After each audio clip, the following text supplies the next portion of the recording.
Assalamualaikum warahmatullahi wabarakatuh. Yang terhormat Bapak dosen dan teman-teman sejawat dalam perkuliahan ini. Baiklah, saya akan menyampaikan paparan saya tentang topik yang berjudul COVID-19. Ya, Bagaimana virus corona menyerang tubuh kita itu menjadi pertanyaan kita semua. Kita sudah tahu bagaimana virus corona sudah menginfeksi 1 juta orang di dunia. Sampai pada saat ini mungkin belum banyak kita tahu bagaimana sih virus ini menyerang tubuh kita, mengapa infeksi virus ini bisa mematikan. Semua dimulai dari sini.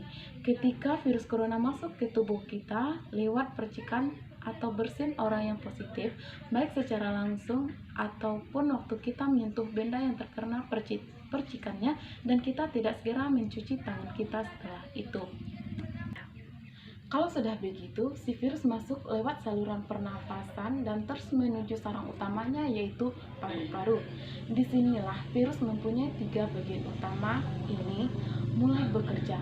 Pertama-tama, vakum protein corona ini akan menempel di paru-paru dan organ-organ lain yang selnya kaya akan protein.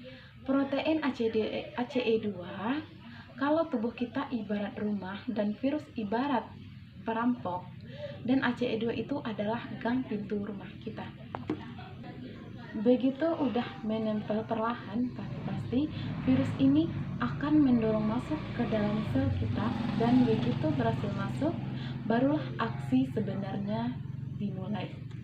Fase ini tubuh virus corona akan membuka dan menghackers, dan si hackers pun terbebas. Dia akan ngehack inti sel sehat untuk menipu sistem imun tubuh kita biar nggak menyerang virusnya, dan sekaligus bisa membuat inti sel menjadi memproduksi cikal bakal virus corona yang baru. Sel yang udah terinfeksi dan dihack ini selanjutnya akan terprogram untuk bunuh diri dan melepaskan jutaan virus corona yang siap infeksi dan tidak akan berkembang.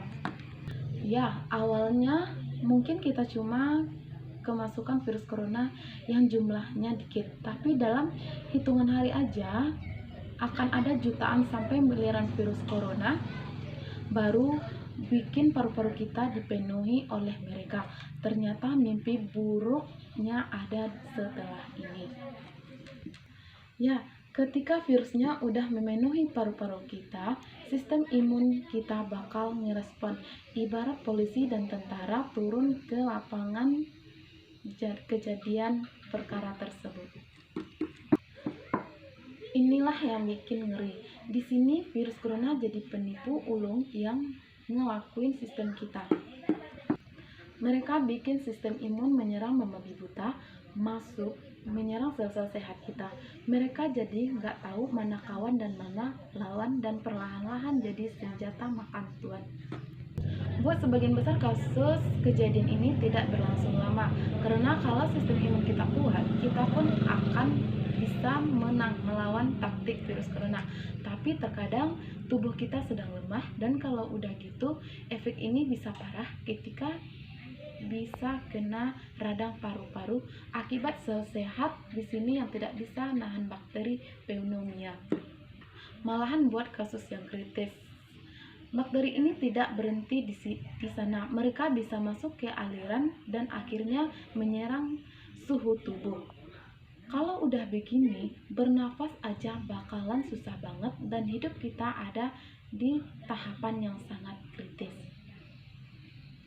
Ya, mungkin dengan fakta-fakta barusan bikin kita takut dan khawatir. Tapi ingat, kita pun punya cara memperkuat daya tahan tubuh kita. Seperti makan makanan yang bergizi, yang bukan lagi sekedar 4 sehat 5 sempurna, tapi ikutilah pedoman gizi seimbang yang bisa ningkatin imun tubuh kita. Virus corona bisa parah kalau kita memang sakit, tapi kalau tubuh kita sehat, kita punya harapan untuk bertahan dan seperti biasa. Demikianlah yang dapat saya sampaikan. Semoga yang menonton dan mendengarkan dapat bermanfaat. Sekian dan terima kasih saya ucapkan. Assalamualaikum warahmatullahi wabarakatuh.